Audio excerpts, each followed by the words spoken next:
India is using Taliban's network to assassinate Kashmiri militants in Pakistan. Are you serious? A former American Secretary of State who famously said, well, you can't breed vipers in your backyard and expect it to bite only your neighbors. That's what the Pakistanis did, sadly.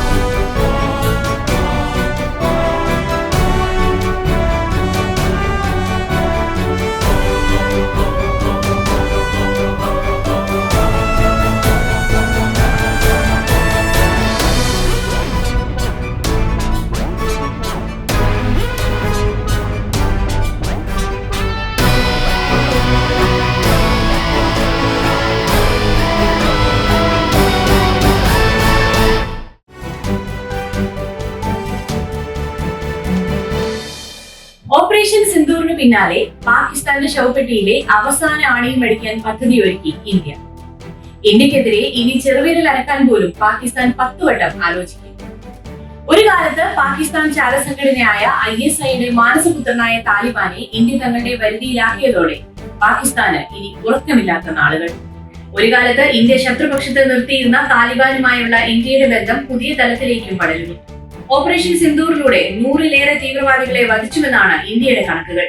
എന്നാൽ കഴിഞ്ഞ 2 വർഷത്തിലേറെയായി ഇതിലേറെ തീവ്രവാദികൾ പാകിസ്ഥാന്റെ ഉള്ളിൽ അജ്ഞാതരുടെ വെടിയേറ്റ് കൊല്ലപ്പെട്ടിട്ടുണ്ട്. Indian ചാരസംഘടനയായ raw ആണ് ഈ കൊലപാതകങ്ങൾ നടത്തുന്നതെന്നും താലിബാന് ഇതിൽ പങ്കുണ്ടെന്നുമാണ് പാകിസ്ഥാന്റെ ആരോപണം. കശ്മീരിലെ പഹൽഗാം തീവ്രവാദ ആക്രമണത്തെയും പാക് ഇടപെടലിനെയും താലിബാൻ പരസ്യമായി അപലപിച്ചിരുന്നു. ഇതിനു പിന്നാലെ താലിബാൻ ഭരണകൂടത്തോട് നന്ദി അറിയിക്കാൻ ഇന്ത്യൻ വിദേശകാര്യമന്ത്രി S ജയശങ്കർ മെയ് 16-ന് നേരിട്ട് കാബൂളിലെത്തി. ഇതോടെ താലിബാൻ ഭരണകൂടവുമായി ഇന്ത്യ ഔദ്യോഗികമായ നയതന്ത്ര ബന്ധം സ്ഥാപിക്കുന്നതിന് ലോകം സാക്ഷികളാവുകയും ചെയ്തു. താലിബാൻ ഭരണകൂടത്തെ അംഗീകരിക്കുന്ന ആദ്യ രാജ്യമായി ഇന്ത്യ മാറുമെന്നും സൂചനകൾ പുറത്തുവരുന്നുണ്ട്. തീവ്രവാദ ഭരണകൂടമെന്ന് ലോകം മുദ്ര ചാർത്തിയ താലിബാൻ ഭരണകൂടവുമായി ഇന്ത്യ ബന്ധം ശക്തമാക്കുന്നതിന്റെ ലക്ഷ്യമെന്താണ്? അഫ്ഗാനിസ്ഥാനും ഇന്ത്യയും അടുക്കുന്നത് പാകിസ്ഥാനെ എന്തുകൊണ്ടാണ് ഭയപ്പെടുത്തുന്നത്? പാക് തീവ്രവാദികളെ കൊലപ്പെടുത്താൻ ഇന്ത്യൻ ചാരസംഘടനയായ റോ താലിബാനെ ഉപയോഗപ്പെടുത്തുന്നുണ്ടോ? വിശദമായി പരിശോധിക്കാം. ഞാൻ മീര മേരി ജോസഫ്, ജിയോ റിപ്പോർട്ടറിലേക്ക് സ്വാഗതം. അൽ-ഖ്വയ്ദയ്ക്കെതിരെ പോരാട്ടത്തിന്റെ ഭാഗമായി 2 പതിറ്റാണ്ടോളം നീണ്ടുനിന്ന അധിനിവേശം മതിയാക്കി 2020-ൽ അഫ്ഗാനിസ്ഥാനിൽ നിന്ന് അമേരിക്ക പിന്മാറാൻ ഒരുങ്ങിയപ്പോൾ ഏറ്റവും അധികം പ്രതിസന്ധിയിലായത് ഇന്ത്യയായിരുന്നു. അഫ്ഗാനിസ്ഥാനിൽ താലിബാൻ തിരിച്ച് അധികാരത്തിലെത്തിയാൽ കശ്മീർ വീണ്ടും അശാന്തമാകുമെന്ന് ഇന്ത്യ ഭയന്നിരുന്നു. 1989-ൽ അഫ്ഗാനിസ്ഥാനിൽ നിന്ന് സോവിയറ്റ് യൂണിയൻ പിന്മാറിയതിന് പിന്നാലെയായിരുന്നു 90-കളുടെ തുടക്കത്തിൽ കശ്മീരിൽ പാകിസ്ഥാന്റെ നേതൃത്വത്തിൽ തീവ്രവാദ ആക്രമണങ്ങൾ ശക്തമായത്. ഇതിനായി അഫ്ഗാൻ പോരാളികളെയാണ് പാകിസ്ഥാൻ ഉപയോഗപ്പെടുത്തിയത്. പണത്തിനു വേണ്ടി എന്തും ചെയ്യാൻ മടിക്കാത്ത താലിബാൻ ഭീകരർ പാകിസ്ഥാന്റെ നിർദ്ദേശപ്രകാരം കശ്മീരിൽ ഇന്ത്യക്കെതിരെ ആക്രമണം തുടങ്ങിയേക്കുമെന്ന് ഇന്ത്യ ഭയപ്പെട്ടിരുന്നു.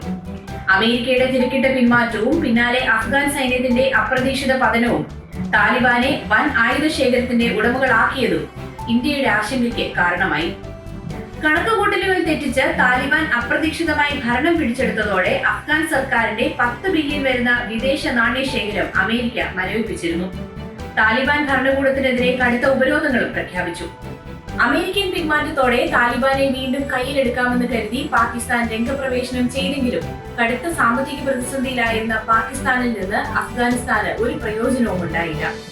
കൂടാതെ അഫ്ഗാൻ ഭരണത്തിൽ ഇടപെടാൻ പാകിസ്ഥാൻ സൈന്യം നടത്തിയ നീക്കങ്ങൾ താലിബാന്റെ അപ്രീതിക്കും കാരണമായി തീർന്നു. 2022-ൽ താലിബാന്റെ പാകിസ്ഥാൻ ഘടകമായ തെഹ്രിക്കെ താലിബാൻ പാകിസ്ഥാൻ അഥവാ TTP അഥവാ പാക് താലിബാനെതിരെ പാകിസ്ഥാൻ സൈന്യം ആക്രമണം നടത്തിയപ്പോൾ അഫ്ഗാനിസ്ഥാന്റെ അതിർത്തി കടന്നും ആക്രമണം നടത്തിയിരുന്നു. ഇത് താലിബാനും പാകിസ്ഥാനും തമ്മിലുണ്ടായിരുന്ന ബന്ധം തീർത്തും മോശമാക്കി. താലിബാൻ പാകിസ്ഥാൻ ബന്ധത്തിലെ ഉരച്ചിലുകളും താലിബാന്റെ സാമ്പത്തിക പ്രതിസന്ധിയും ഇന്ത്യക്ക് അവസരമായി മാറി. ശത്രുവിന്റെ ശത്രു മിത്രമെന്ന തന്ത്രത്തോടെ ഇന്ത്യ കരുക്കൾ നീക്കിയപ്പോൾ മധ്യേഷ്യയുടെ ശാക്തിക സമവാക്യം എന്നേക്കുമായി മാറുകയായിരുന്നു. താലിബാൻ അധികാരം പിടിക്കുമ്പോൾ ഇന്ത്യയുടെ നേതൃത്വത്തിൽ വൻ വികസന പ്രവർത്തനങ്ങൾ അഫ്ഗാനിസ്ഥാനിൽ നടക്കുന്നുണ്ടായിരുന്നു. പാർലമെന്റ് മന്ദിരവും ആശുപത്രികളും സർക്കാർ കെട്ടിടങ്ങളും ഒട്ടേറെ റോഡുകളും പാലങ്ങളും ഡാമും ഇന്ത്യ സൗജന്യമായി നിർമ്മിച്ച് അഫ്ഗാന് കൈമാറിയിരുന്നു. താലിബാന്റെ കടന്നുവരവോടെ മറ്റെല്ലാ രാജ്യങ്ങളെ പോലെ ഇന്ത്യയും എംബസി അടച്ചുപൂട്ടി ജീവനക്കാരെ പിൻവലിച്ചിരുന്നു. എന്നാൽ അധികാരത്തിലേറിയ താലിബാൻ ഇന്ത്യ നടത്തിക്കൊണ്ടിരുന്ന വികസന പ്രവർത്തനങ്ങൾ തുടരാനും കാബൂളിലെ എംബസി തുറക്കാനും ഇന്ത്യയെ ക്ഷണിച്ചു. കോവിഡ് മഹാമാരി കാലത്ത് ഇന്ത്യ വാക്സിൻ ഡിപ്ലോമസി നടപ്പാക്കിയിരുന്നു. ഇതിന്റെ ഭാഗമായി ലോകത്തെ ഒട്ടേറെ ദരിദ്ര രാജ്യങ്ങൾക്ക് ഇന്ത്യ കോവിഡ് വാക്സിൻ സൗജന്യമായി നൽകി. അഫ്ഗാനിസ്ഥാനിലേക്കും ഇന്ത്യ ഇത്തരത്തിൽ വാക്സിൻ കയറ്റി അയച്ചു. കൂടാതെ 2022 റഷ്യ യുക്രൈൻ യുദ്ധത്തെ തുടർന്ന് ലോകമെങ്ങും ഭക്ഷ്യധാന്യ പ്രതിസന്ധി ഉണ്ടായപ്പോൾ അഫ്ഗാനെ സഹായിക്കാൻ ഇന്ത്യ മുന്നോട്ട് വന്നു. അരിയും ഗോതമ്പും കയറ്റി അയക്കുന്നതിന് ഇന്ത്യയിൽ നിരോധനമുള്ളപ്പോഴാണ് അഫ്ഗാന് ഇന്ത്യ 50,000 മെട്രിക് ടൺ ഗോതമ്പ് സംഭാവന ചെയ്തത്. കൂടാതെ കാബൂളിലെ ഇന്ത്യൻ എംബസി തുറക്കാനും നടപടി തുടങ്ങി. 2023 ജൂലൈയിൽ 10,000 മെട്രിക് ടൺ ഗോതമ്പ് കൂടി അഫ്ഗാന് നൽകിയതോടെ താലിബാൻ ഇന്ത്യയുമായി കൂടുതൽ അടുത്തു. കൂടാതെ അഫ്ഗാൻ ക്രിക്കറ്റ് ടീമുമായുള്ള ഇന്ത്യയുടെ ബന്ധങ്ങളും ജനങ്ങളുടെ ഇന്ത്യ അനുകൂല മനോഭാവവും അഫ്ഗാനിലെ താലിബാൻ ഭരണത്തിൽ ഇന്ത്യൻ സ്വാധീനം വർദ്ധിപ്പിക്കാൻ കാരണമായി. താലിബാനിന്റെ കരുത്ത് രണ്ട് സംഘങ്ങളാണ്, കാണ്ഡഹാർ വിഭാഗവും ഹഖാനി നെറ്റ്വർക്കും. ഇതിൽ ഹഖാനി നെറ്റ്വർക്ക് പാക് ചാര സംഘടനയുടെ നേരിട്ടുള്ള നിയന്ത്രണത്തിലായിരുന്നു. താലിബാനിൽ ആദ്യകാലത്ത് ഹഖാനി നെറ്റ്വർക്കിനാണ് പ്രാമുഖ്യമുണ്ടായിരുന്നതെങ്കിൽ പിന്നീട് അത് കാണ്ഡഹാർ സംഘത്തിനായി മാറി. കാണ്ഡഹാർ സംഘത്തിന്റെ പാകിസ്ഥാൻ വിരോധം ഇന്ത്യൻ ചാര സംഘടനയായ റോ മുതലെടുത്തതോടെ താലിബാനുമായി ഇന്ത്യ കൂടുതൽ അടുത്തു. പാകിസ്ഥാന്റെ പടിഞ്ഞാറൻ മേഖലയിലുള്ള ബലൂചിസ്ഥാൻ പോരാളികളുമായി ബന്ധം പുലർത്താനും സഹായങ്ങൾ എത്തിക്കാനും കാണ്ഡഹാർ സംഘത്തിന്റെ സഹായം ഇന്ത്യക്ക് ലഭിച്ചു. കൂടാതെ റോയുടെ പാകിസ്ഥാനിലെ ഓപ്പറേഷനുകൾക്ക് വേണ്ട സഹായവും കാണ്ഡഹാർ സംഘം നൽകി. താലിബാന്റെ പാകിസ്ഥാൻ വിഭാഗമായ TTPക്ക് പാകിസ്ഥാനിലെ മിക്കയിടത്തും ആളുകളുണ്ട്. പണത്തിനായി താലിബാന്റെ ചില ക്രിമിനൽ ഘടകങ്ങൾ കോൺട്രാക്ട് കില്ലിംഗ് അഥവാ വാടക കൊലകളും ചെയ്യും. പാകിസ്ഥാനിലെ വിവിധ സുരക്ഷാ കേന്ദ്രങ്ങളിൽ കനത്ത കാവലിൽ കഴിഞ്ഞ ഒട്ടേറെ പാക് ഭീകരർ 2023 മുതൽ അജ്ഞാതരാൽ കൊല്ലപ്പെടാനും തുടങ്ങിയിരുന്നു. ഇതിൽ കാണ്ഡഹാർ വിമാനറാഞ്ചൽ പ്രതിയടക്കം ഇന്ത്യ തേടിക്കൊണ്ടിരുന്ന ഒട്ടേറെ തീവ്രവാദികളും ഉണ്ടായിരുന്നു.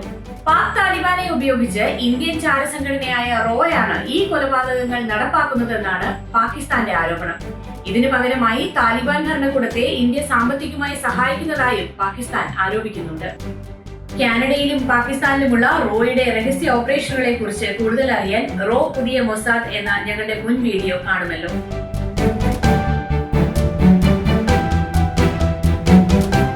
അഫ്ഗാനിസ്ഥാൻ എല്ലാ കാലവും പാകിസ്ഥാന് അവരുടെ പിൻമുറ്റമായിരുന്നു. ഇന്ത്യയുമായി താരതമ്യം ചെയ്യുമ്പോൾ ചെറിയ രാജ്യമായ പാകിസ്ഥാൻ സ്ട്രാറ്റജിക് ഡെപ്ത് അഥവാ തന്ത്രപരമായ ആഴമില്ലാത്ത രാജ്യമാണ്. ഇന്ത്യയുമായി ഒരു പോരാട്ടം നടക്കുമ്പോൾ യുദ്ധമുന്നണിയും രാജ്യത്തിന്റെ സുരക്ഷിതമായ സ്ഥലങ്ങളും തമ്മിൽ വലിയ ദൂരവ്യത്യാസമില്ല എന്നത് പാകിസ്ഥാൻ നേരിടുന്ന ഏറ്റവും വലിയ സൈനിക വെല്ലുവിളിയാണ്. ഈ പ്രതിസന്ധി മറികടക്കാനാണ് പാകിസ്ഥാൻ എല്ലാ കാലത്തും അഫ്ഗാനിസ്ഥാനെ തങ്ങളുടെ വരുതിയിൽ നിർത്താൻ ശ്രമിച്ചുകൊണ്ടിരുന്നത്. അമേരിക്കയുടെ പിന്മാറ്റത്തോടെ അഫ്ഗാനിസ്ഥാനിൽ സ്വാധീനം വർദ്ധിപ്പിക്കാൻ പാകിസ്ഥാൻ ശ്രമിച്ചെങ്കിലും അകലം വർദ്ധിക്കുന്ന സംഭവങ്ങളാണ് പിന്നീട് അരങ്ങേറിയത്. ഈ കാലയളവിൽ ഇന്ത്യയുമായുള്ള ബന്ധം അഫ്ഗാനിസ്ഥാനിലെ താലിബാൻ ഭരണകൂടം ശക്തമാക്കുകയും ചെയ്തു. അഫ്ഗാൻ ഇന്ത്യ ബന്ധം വരും വർഷങ്ങളിൽ ഏഷ്യ എന്ന ചതുരംഗ കളത്തിലെ ശാക്തിക സമവാക്യങ്ങൾ മാറ്റിയെഴുതും. പാകിസ്ഥാനെ വരുതിക്ക് നിർത്താൻ താലിബാൻ എന്ന കറുത്ത കുതിരയെ ഇന്ത്യ ഇനിയുള്ള നാളുകൾ ശക്തമായി വിന്യസിക്കുന്ന കാഴ്ചകൾക്ക് നമുക്ക് കാത്തിരിക്കാം. പാകിസ്ഥാനെ വരുതിക്ക് നിർത്താൻ ഇന്ത്യയുടെ താലിബാൻ ബന്ധം ഉപകാരപ്പെടുമോ? നിങ്ങളുടെ അഭിപ്രായങ്ങളും നിർദ്ദേശങ്ങളും കമന്റ് ബോക്സിൽ രേഖപ്പെടുത്തുമല്ലോ. വീഡിയോ ഇഷ്ടമായാൽ ലൈക്ക് ചെയ്യാനും സുഹൃത്തുക്കൾക്ക് അയച്ചു കൊടുക്കാനും മറക്കല്ലേ.